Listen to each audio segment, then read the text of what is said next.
Hola, soy Maribel Paniagua, activista por la inclusión, y estoy encantada de que nos sigas acompañando en la lectura de este libro. Hoy leeremos el cuarto capítulo del libro coordinado por Carmen Alba Pastor, que se llama Diseño Universal para el Aprendizaje, Educación para Todos y Prácticas de Enseñanza Inclusiva. Este cuarto capítulo se llama Diseño del currículum desde un enfoque del diseño universal para el aprendizaje, y fue escrito por José Manuel Sánchez Serrano de la Universidad Complutense de Madrid. Si no te has suscrito, este es un momento de darle clic. ¿Por qué determinados estudiantes no aprenden o no desarrollan aprendizajes en el mismo grado que otros? Esta cuestión tan interesante como preocupante puede ser contestada de forma muy distinta en función de dónde se ponga el foco de análisis.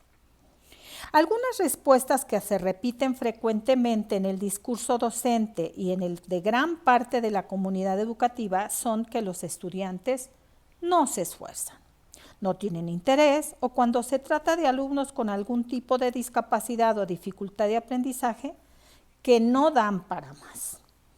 Estas respuestas se sitúan en la línea de enfoques tradicionales que ponen todo el peso del fracaso escolar en el propio alumno, haciéndole responsable casi exclusivo de su falta de éxito en el proceso de enseñanza-aprendizaje, debido a sus características y capacidades personales, las cuales estarían limitando su posibilidad de desarrollar conocimientos y estrategias. Sin embargo, como ya se ha explicado en el capítulo primero, desde el enfoque del diseño universal para el aprendizaje, DUA, se plantea que en la mayoría de los casos las capacidades y discapacidades de los alumnos no se encuentran en el origen del fracaso escolar, sino que se producen porque las propuestas didácticas no son lo suficientemente inclusivas como para permitir el aprendizaje de todos los alumnos atendiendo a sus diversas capacidades individuales. Así, tal como afirman los fundadores del CAS, las barreras para el aprendizaje no son de hecho inherentes a las capacidades de los estudiantes, sino que surgen en su interacción con métodos y materiales educativos inflexibles. Rose y Meyer, 2002.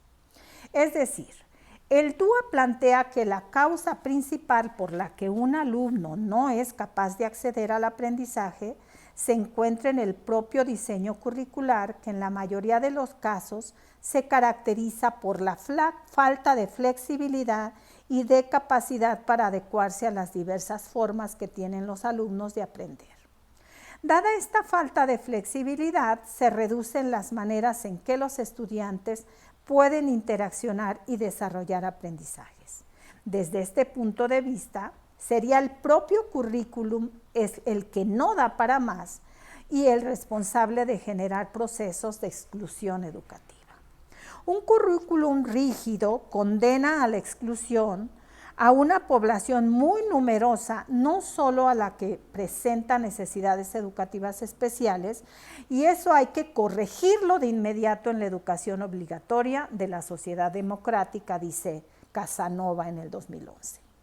Desde el CAST se hace mucho hincapié en la idea, llegando a afirmar que más que hablar de alumnos discapacitados, lo correcto es hablar de currícula discapacitante, ya que son estos los que a través de planteamientos encorsetados vinculan las posibilidades de alcanzar los objetivos de aprendizaje a la puesta en marcha de ciertas capacidades por parte del alumnado, excluyendo el proceso de aprendizaje a aquellos estudiantes con otro tipo de capacidades distintas que no se contemplan en el diseño curricular. En contraposición a los currícula discapacitantes, entre comillas, desde el DUA se propone a los docentes trabajar con propuestas curriculares accesibles e inclusivas, diseñadas a priori pensando en las fortalezas y en las necesidades potenciales de acceso de todos los estudiantes. Y aquí hay una cita de Rose y Meyer y Luna y Espinosa. Y va la cita. Es uno de los enfoques más prometedores para asegurar que todos los alumnos puedan acceder a los contenidos y objetivos del currículo ordinario, ya que favorece la eliminación de las barreras físicas, sensoriales, afectivas y cognitivas para el acceso, aprendizaje y la participación de los alumnos. Esta nueva concepción de la accesibilidad es entendida como una condición imprescindible para garantizar la igualdad de oportunidades en el aula. Los currícula no deberían estar diseñados de acuerdo con las capacidades de una mayoría de los alumnos, aquellos que se encuentran en la media, sino que habrían de plantearse pensando en cómo garantizar el aprendizaje de todos los estudiantes, incluyendo el de aquellos que se encuentran en los márgenes debido tanto a su alto como a su bajo rendimiento, según Meyer y Rose. Al incluir en el diseño curricular opciones que atiendan las necesidades de estos alumnos que se encuentran en los márgenes, entre comillas, también se enriquece la forma en que se pueden aprender los estudiantes de rendimiento medio, entre comillas. En definitiva, para responder a la pregunta inicial de por qué algunos alumnos presentan dificultades para aprender, el DUA propone situar el foco de atención no en lo que el alumno es capaz de hacer o no, sino en el propio currículo y en la forma en que el docente lo lleva a la práctica en el aula. El currículo es el conjunto de conocimientos, esto es una nota mía, es el conjunto de conocimientos, saberes, habilidades y destrezas que un país decide que son importantes para una población y que plasma en el plan de estudios. Continúo leyendo. Ahora bien, ¿cómo puede el docente en la práctica diseñar un currículum inclusivo que atienda la diversidad del alumnado y que garantice el acceso al aprendizaje de todos? Una forma idónea de hacerlo es siguiendo el enfoque del DUA. Tal como afirma el CAS en la página web de National Center on Universal Design for Learning, el DUA proporciona un marco para diseñar objetivos de aprendizaje, métodos, materiales y evaluaciones apropiados para todos los alumnos, no a través de una única solución para todos, sino a través de propuestas flexibles que pueden personalizarse y ajustarse a las necesidades individuales. A lo largo del presente capítulo se presentan las orientaciones del CAST para facilitar a los docentes el diseño de propuestas curriculares inclusivas desde la perspectiva del DUA, tomando como guía el libro Diseño Universal, Teoría y Práctica de Meyer, Rose y Gordon. Les estoy poniendo aquí la foto del libro y la liga donde lo pueden conseguir. Dichas orientaciones, y se los voy a poner en la descripción del video. Dichas orientaciones se especifican para cada uno de los 4 componentes del currículum mencionados, es decir, objetivos, evaluación, métodos y materiales. Vayamos a los objetivos de aprendizaje. Aquí en este canal vas a ver, aquí te estoy poniendo la foto, un video sobre los objetivos de aprendizaje. El primer elemento a considerar en la planificación curricular hace referencia al establecimiento de las metas u objetivos de aprendizaje que los estudiantes han de alcanzar. Los objetivos son un componente clave en el diseño del currículum, pues actúan como referente inicial para orientar la metodología y los medios que se utilizarán en la consecución de los mismos. Además, la definición de metas concretas que expresen claramente a dónde se pretende llegar permitirá delimitar las formas de evaluación más adecuadas. Rose y Meyer, 2002. En un diseño curricular de carácter inclusivo como el que se propone desde el DUA, los objetivos deberían estar definidos de tal forma que contemplen la diversidad del aula al completo, ofreciendo la oportunidad a todos los estudiantes de alcanzarlos de un modo u otro. Podría parecer que lo que se está proponiendo es simplificar aquello que los estudiantes deberán aprender, lo que se usaba antes como bajar el nivel o igualar por abajo. Lejos de esta idea, lo que en realidad plantea el enfoque del DUA es la fijación de metas que no lleven asociadas barreras implícitas que dificulten o impidan el acceso al aprendizaje de una parte del alumnado. Sirva el ejemplo, el objetivo, realizar una exposición oral sobre el ciclo del agua a partir de la lectura de un texto. La propia formulación tan específica del objetivo podría excluir de facto a muchos alumnos. ¿Qué ocurre, por ejemplo, con aquellos que se ponen nerviosos al hablar delante de sus compañeros o que tienen dificultades para hilar un discurso oral? ¿Qué alternativa para acceder a la información tienen aquellos otros con problemas para decodificar texto escrito o que desconocen el idioma? En definitiva, ¿qué oportunidades tienen estos alumnos para construir su aprendizaje y alcanzar el objetivo planteado, tal como se afirma en el CAST? Los objetivos que se especifican son con mucha precisión, limitan las estrategias posibles para alcanzarla, suprimiendo las soluciones creativas y limitando el número de personas que pueden intentar lograrlo. Así pues, surge la pregunta de ¿cómo puede un docente establecer metas de aprendizaje inclusivas que sean alcanzables para todas sus alumnas y alumnos? Desde la perspectiva del DUA, los objetivos deberían cumplir una serie de condiciones, según algunos autores como Hall, Meyer y Rose y Gordon. Por ejemplo, 1. Determinar cuál de las 3 redes de aprendizaje, afectivas, de reconocimiento y estratégicas, es central para la consecución de la meta. 2. Separar la meta de los medios necesarios para alcanzarla. 3. Plantear un desafío para todos los estudiantes. Y 4. Involucrar activamente al alumnado en la consecución de la meta. Pero, ¿cómo se concretan estas condiciones en la práctica y se aplican en el momento del diseño del currículum y la planificación? A continuación se desarrollan dichas condiciones, ilustrando su aplicación mediante un ejemplo de objetivo hipotético de educación primaria.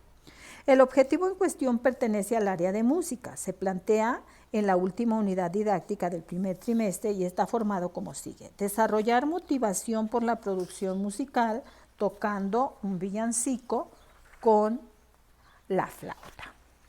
Entonces la propuesta es determinar la red de aprendizaje que principalmente está implicada en la meta. Si bien en el capítulo 2 se explicaba que las 3 redes cerebrales implicadas en el aprendizaje funcionan de forma simultánea, se podrían considerar 3 tipos de objetivo en función de la red que predomine: afectivos, redes afectivas; cognitivos, redes de reconocimiento; y procedimentales, redes estratégicas. Es importante que al plantear el objetivo, el docente reflexione sobre cuál es el verdadero propósito del mismo, identificando el tipo de objetivo del que se trata y por consiguiente la red cerebral que predominará y que deberá poner en funcionamiento el alumno para alcanzarlo. En el ejemplo planteado existe una primera barrera muy evidente. No está claro cuál es el propósito de la meta. Por un lado, destaca el carácter afectivo del objetivo, ya que pretende que los alumnos desarrollen entusiasmo por producir música tocando un instrumento. Pero por otro lado, hace referencia a un aprendizaje decididamente procedimental, pues establece que se debe tocar una pieza musical utilizando la flauta. ¿Cuál es el objetivo real que se debe tocar una pieza musical utilizando la flauta? ¿Cuál es el objetivo real del docente? ¿Que los niños aprendan a tocar la flauta? ¿Que aprendan a tocar un villancico? ¿O que aprendan a disfrutar produciendo música? El hecho de reconocer la intención final de la meta va a permitir a su vez identificar aquellos aspectos que constituyen el núcleo del aprendizaje y que no pueden ser modificados, y aquellos aspectos que, a pesar de guardar una relación directa o indirecta con dicha intención, son secundarios y pueden flexibilizarse para atender a la diversidad del alumnado. Así, si el docente determina que su verdadero objetivo es afectivo, pues pretende que sus alumnos se entusiasmen por la producción musical. Entenderá que las redes estratégicas son secundarias en este caso, por lo que podrá flexibilizar los aspectos procedimentales del aprendizaje, ofreciendo a sus alumnos la posibilidad de producir música de distintas formas, por ejemplo, instrumentos alternativos, percusión, corporal, canto, y no necesariamente con la flauta, lo que podría suponer para aquellos alumnos poco diestros con este instrumento la pérdida de motivación o el rechazo absoluto a todo aquello que tenga que ver con la producción musical, obteniendo el resultado del aprendizaje contrario a lo que se pretendía. El segundo aspecto para trabajar un objetivo es separar las metas de los medios para alcanzarla. Un error habitual por parte de los docentes a la hora de plantear un objetivo es pensar en el mejor modo, bajo su propio punto de vista, por supuesto, para que los alumnos alcancen dicho objetivo, estableciendo dicho modo como el único camino posible para lograrlo. Esta concepción, que tanto se aleja de los currícula diseñados desde un enfoque inclusivo, está tan integrada en la práctica docente cotidiana que en muchos casos los alumnos solo tienen oportunidad de alcanzar las metas de aprendizaje a través de un único medio y utilizando un material concreto. El enfoque del DUA es crítico con este planteamiento, argumentando que, y voy a poner una cita de Hall, Meyer y Ross, la formulación de un objetivo no debería determinar los métodos y materiales para su consecución. Ejemplo, leer un capítulo sobre la fotosíntesis, ya que algunos estudiantes podrán no ser capaces de usar esos métodos y materiales particulares, aun siendo competentes en otro tipo de situaciones de aprendizaje.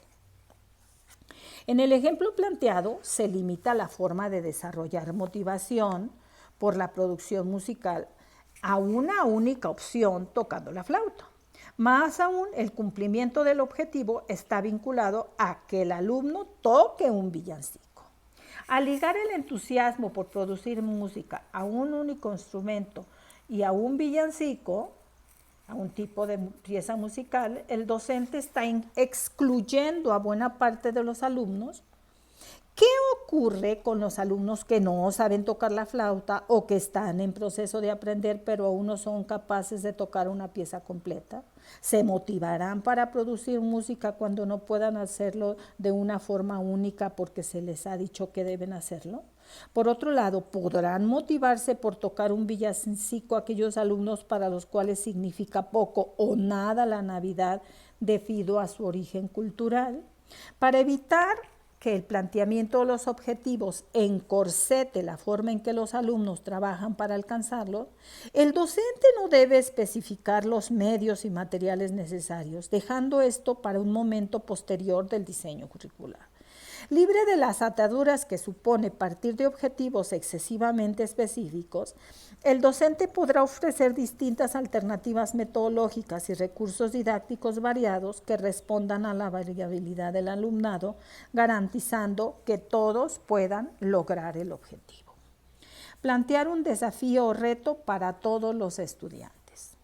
Dada la diversidad del alumnado en cuanto a capacidades, conocimientos previos o intereses individuales, un mismo objetivo podría resultar muy fácil de alcanzar para algunos estudiantes, mientras que para otros podría considerarlo un auténtico Everest imposible de escalar en el momento actual, ya sea por el desinterés que puedan producir o por la desmotivación y sensación de incapacidad.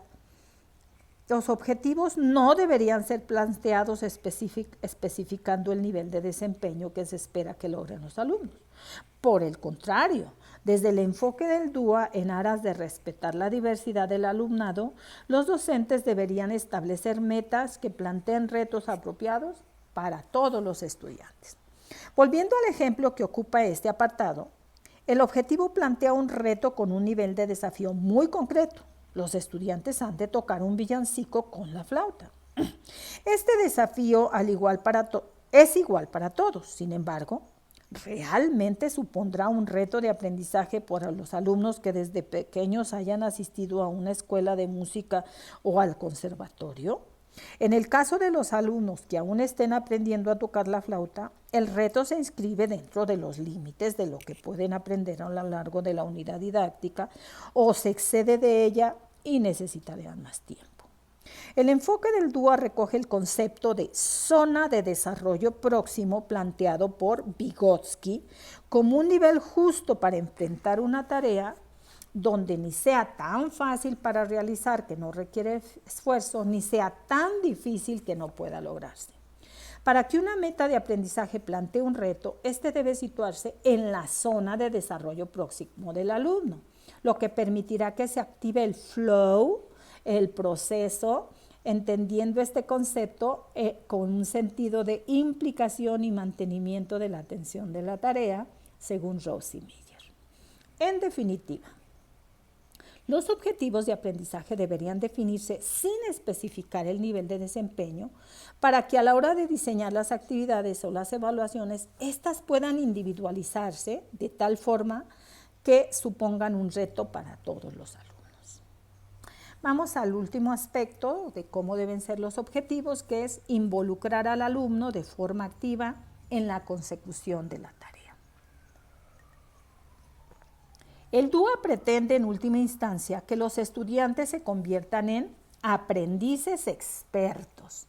Si no has visto el video, te dejo aquí la pantalla para que sepas dónde está el video, para que lo localices en la lista de difusión de Diseño Universal. El video sobre aprendices expertos. Es decir, que sean capaces de orientar su propio aprendizaje de forma autónoma, siendo conscientes de sus fortalezas y capacidades y personalizando sus entornos de aprendizaje.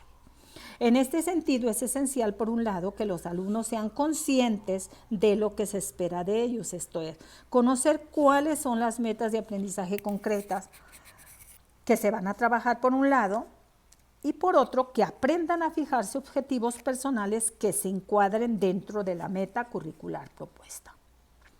Para ello, siguiendo con el ejemplo propuesto, el docente podría dedicar un tiempo a hablar con los alumnos del objetivo, señalando explícitamente el propósito del aprendizaje, en este caso tocar con una flauta, y las conexiones entre la meta y otros elementos del currículum, como la evaluación o la metodología. Asimismo, podría alentar a los alumnos a plantearse objetivos personales relacionados con la meta general. Por ejemplo, podría haber algunos que se marcasen como objetivo tocar de forma conjunta o grupal, así como otros que se fijaran pequeñas metas hasta aprenderse el villancico, primero el estribillo, después la parte más complicada, etc. Vamos a la segunda parte de este capítulo sobre el currículum de DUA y vamos a hablar de la evaluación. Otro elemento clave en el currículum que está estrechamente relacionado con los objetivos de aprendizaje es la evaluación. Tradicionalmente, la evaluación se ha concebido como el modo que tiene el docente de comprobar si los estudiantes han alcanzado los objetivos curriculares fijados y en qué grado han asimilado los contenidos mediante la aplicación de una o varias pruebas. Enfoques más recientes abogan por evaluar no solo el rendimiento final, sino también el progreso que el alumno realiza en su aprendizaje.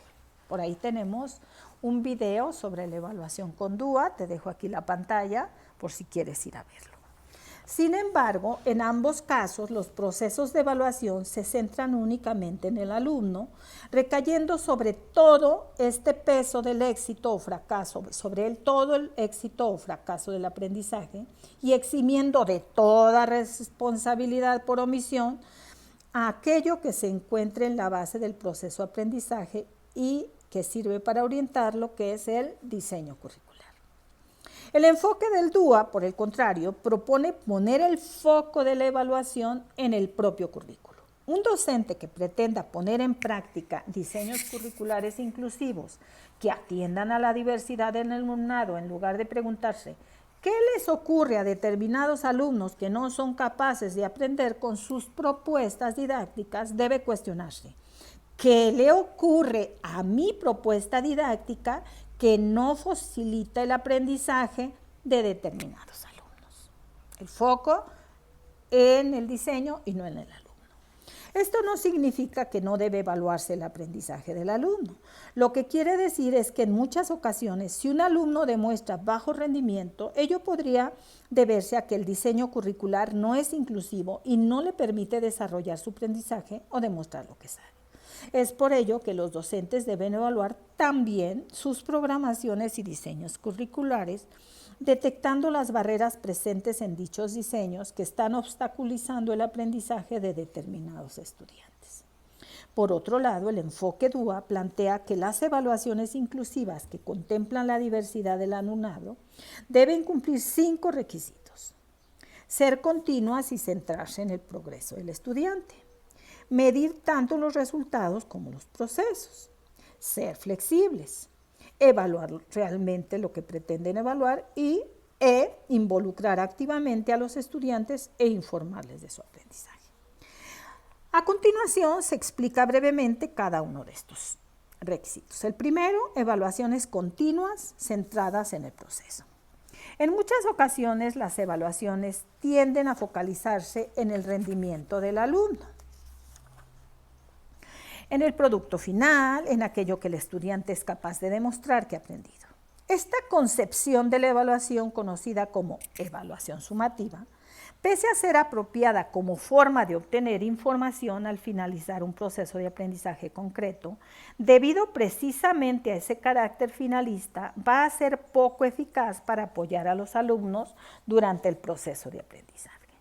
El feedback que reciben de una evaluación sumativa, tanto docentes como alumnos, llega tarde y no sirve para reorientar el proceso de aprendizaje. En cuanto al final de una unidad didáctica, trimestre o curso, ya no hay posibilidad de introducir cambios que faciliten el aprendizaje. ¿De qué le sirve a un alumno saber que ha obtenido un suspenso o un aprobado o un notable al final de una unidad concreta? ¿Qué utilidad tiene para el docente saber al final de dicha unidad que la propuesta didáctica planteada no ha posibilitado el aprendizaje de algunos de sus alumnos?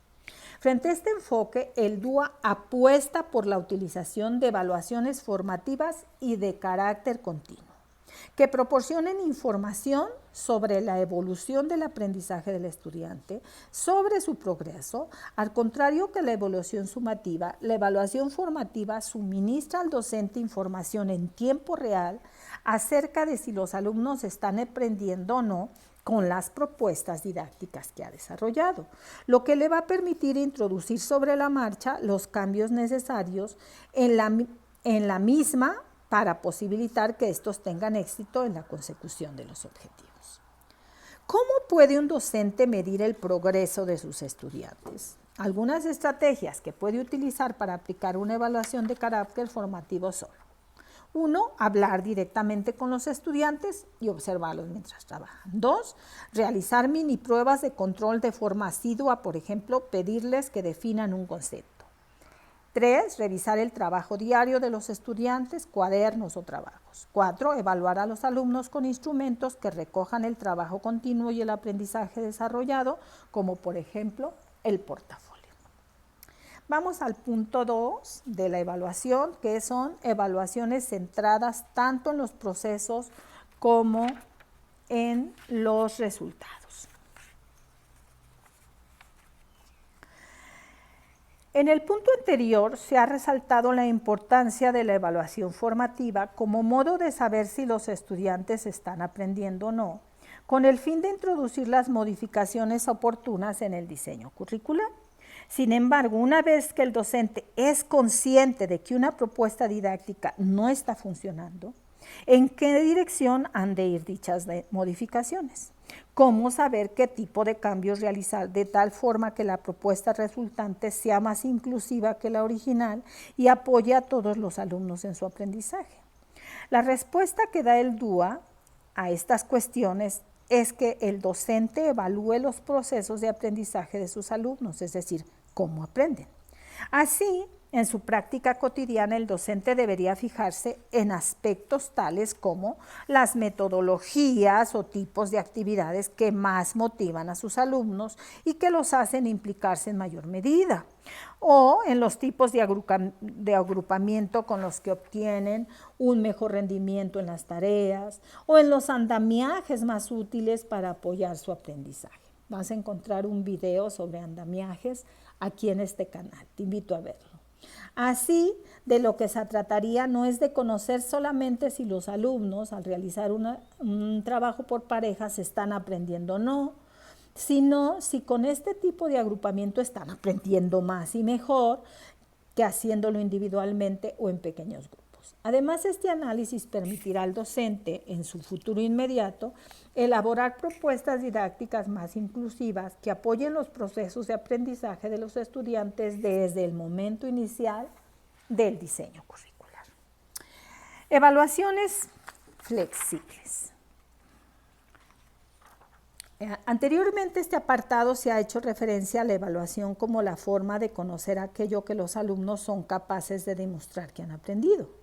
La clave de este tercer requisito de las evaluaciones, según el enfoque DUA, recae sobre esa ser capaces.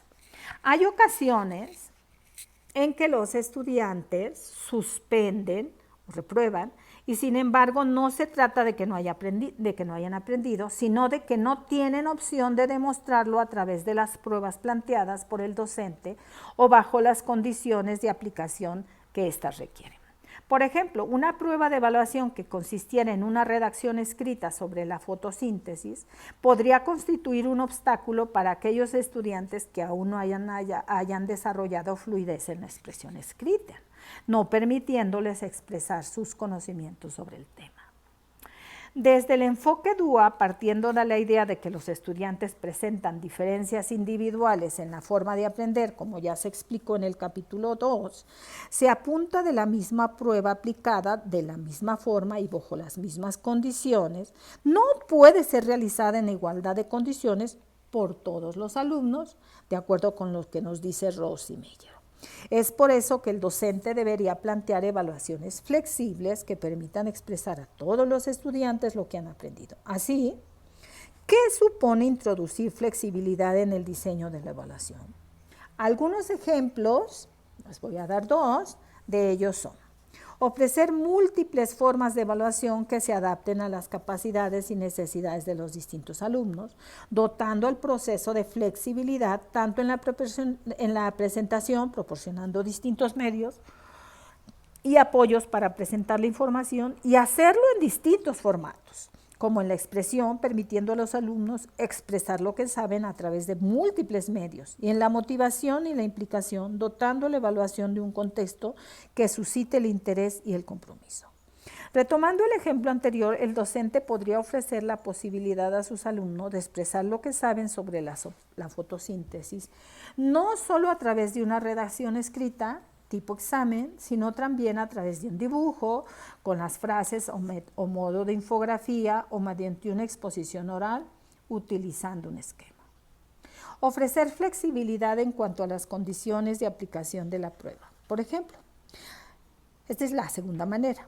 Por ejemplo, habrá alumnos que gracias a su capacidad para organizar y secuenciar ideas, sean capaces de hacer una redacción sobre la fotosíntesis en media hora, mientras que otros, no tan duchos en ello, necesiten más tiempo para su realización.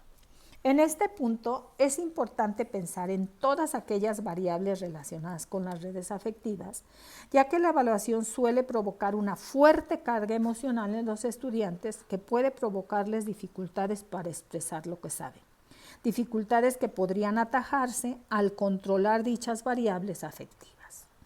En el apartado Objetivos de aprendizaje de este mismo capítulo se ponía el ejemplo de tocar la pieza musical con la flauta. Imagínense una prueba de evaluación que consiste en que los alumnos van saliendo al frente de la clase para tocar uno por uno. En el desempeño de esta prueba intervienen variables afectivas como la confianza que tiene el estudiante en sí mismo, sus habilidades o el nivel de comodidad y seguridad que presenta para desenvolverse en situaciones con público. De este modo, En un mismo grupo es probable que haya alumnos con mayor soltura y decisión para actuar delante de sus compañeros, pero también otros que experimenten cierta ansiedad o vergüenza al tocar, mientras el resto de sus compañeros les están mirando, lo cual podrá llegar a derivar en fallos o incluso en bloqueo. Dada esta diversidad, ¿puede el docente flexibilizar las condiciones de aplicación de la prueba relativas a las variables afectivas mencionadas sin renunciar a evaluar aquello que quiere evaluar, de tal forma que éstas no supongan una barrera o desventaja por una parte de los estudiantes? Por ejemplo, se podría dar la opción a todos los alumnos de tocar en el despacho del docente sin estar sometidos a la presión de hacerlo delante de sus compañeros. Incluso se les podría dar la opción de grabarse en video tocando bajo unas condiciones para que ya sea en directo, ya sea a través de una grabación y posterior visualización del video en clase, todos los alumnos tengan la oportunidad de mostrar su trabajo al resto de compañeros. Una vez más, ofrecer múltiples opciones al alumnado diverso es la solución más equitativa. La igualdad desde el enfoque del DUA no consiste en evaluar a todos los alumnos de la misma forma, sino garantizar que todos van a poder participar en una evaluación a través de la cual sean capaces de demostrar el aprendizaje realizado. Un siguiente aspecto sobre la evaluación son evaluaciones que miden lo que se pretende medir. En ocasiones las pruebas de evaluación planteadas fallan en medir el aprendizaje de los estudiantes debido a que no miden realmente aquello para lo que han sido diseñadas. O además de medirlo, también miden una serie de procesos, estrategias o habilidades que, pese a ser importantes, no constituyen el núcleo esencial de los contenidos a evaluar o de los objetivos. Por ejemplo, ¿cuántas veces no están más preocupados los estudiantes por no cometer faltas de ortografía o mantener el orden, la limpieza y la claridad de un examen escrito de historia que por demostrar realmente cuánto saben de historia? Los diferentes tipos de pruebas de evaluación, examen escrito, exposición oral, test de opción múltiple, tienen una serie de restricciones inherentes que hacen que el alumno, además de tener que saber el contenido o habilidad de evaluar, tenga que saber y poner en marcha una serie de procesos específicos necesarios para su realización. Por ejemplo, un test de opción múltiple exige que los estudiantes sepan discriminar, fijarse en los detalles, separar el grano de la paja. En cambio, un examen de desarrollo exige un nivel de aceptable de expresión escrita, vocabulario y organización de ideas. Las características propias de cada prueba de evaluación hacen que éstas sean más adecuadas para determinados alumnos y para medir determinados contenidos o estrategias. Entonces, ¿cómo puede un docente hacer frente a las restricciones de la evaluación? Una forma es, como ya se ha apuntado anteriormente, ofrecer flexibilidad en la forma de evaluar, tanto mediante la posibilidad de que los alumnos expresen su aprendizaje a través de distintos tipos de prueba, como mediante la flexibilización en las condiciones de aplicación. Otra forma pasaría por la reflexión del docente sobre el objeto de evaluación. ¿Qué aspecto es el que quiere evaluar realmente y cuáles otros son secundarios? Reconociendo cuál es el conocimiento o habilidad principal que desea medir, el docente podría identificar aquellos otros procesos secundarios que están siendo exigidos por la propia naturaleza de la prueba, con el fin de proporcionar los andamiajes necesarios para que el alumno no se disperse y centre su atención en el elemento principal a evaluar. Por ejemplo, si en el área de inglés el docente desea evaluar la competencia de los alumnos para escribir un texto e identifica que el objetivo principal de la evaluación es medir los aspectos relacionados con el uso de la gramática, quizá pueda plantearse permitir el uso de diccionarios para que los alumnos puedan focalizarse en cómo plantear estructuras gramaticales correctas sin tener que preocuparse excesivamente por el vocabulario que para esta evaluación concreta sería algo secundario porque no estamos focalizados en ello. Del mismo modo, si en el área de matemáticas la prueba de evaluación consiste en resolver problemas de geometría, se podría permitir a los estudiantes usar calculadoras para no emplear tiempo y esfuerzos haciendo operaciones y poder centrarse en la resolución de las cuestiones planteadas. Distinto sería que las pruebas referidas tuviesen como objetivo principal evaluar el vocabulario o la competencia de cálculo del alumnado, en cuyo caso, lógicamente, no podría permitirse el uso de dichos apoyos. Podría hacerse la crítica de que no deben evaluarse de forma fragmentada los aprendizajes de los alumnos, sino que es preciso evaluarlos de forma global, ya que los estudiantes han de saber hacer exámenes y poner en marcha de forma simultánea diferentes procesos de aprendizaje.